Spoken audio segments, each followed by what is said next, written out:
Nabawasan na ang bilang ng mga pamilyang inilikas sa evacuation center kasunod ang pananalasa ng Bagyong Bising at Habagat. Yan ang ulat ni Noel Talakay. Ilang kababayan natin sa Central Luzon at Zamboanga ang nasalanta ng bagyo at habagat, kaya kailangan nilang manatili sa mga evacuation center ng Department of Social Welfare and Development o DSWD. Pero ayon sa ahensya, ngayong araw ay nakabalik na rin ang karamihan sa kani-kanilang mga bahay. Batay sa tala ng DSWD, nasa 104 families na lang ang nasa evacuation center na nasa National Capital Region, Region 3 at Cordillera Administrative Region. Ngayon po, na-report na po ng LG, 104 na lang po. So meaning, may mga bumalik na sa kanilang mga bahay.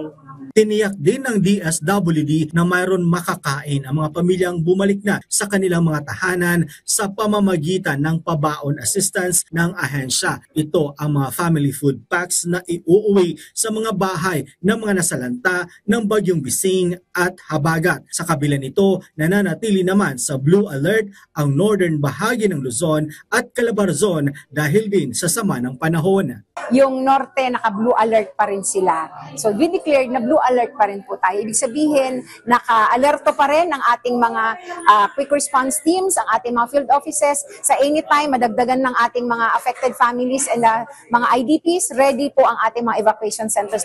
Sinabi rin ng DSWD, bagamat na wala pa silang naitalang mga individual na nasa evacuation center ang nangangailangan ng psychosocial na tulong, nakahanda naman dito ang ahensya. Sa ngayon, tinutugunan muna ng ahensya ang pangangailangan ng pagkain at gamit ng mga ito. Like si nanay na may sakit, kailangan nating i-refer kay DOH.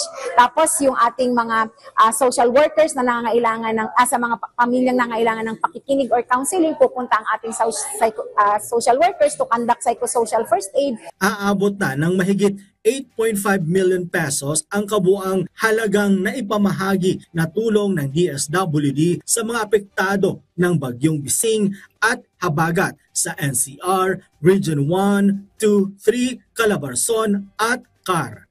Noel Talakay para sa Pambansang TV sa Bagong Pilipinas.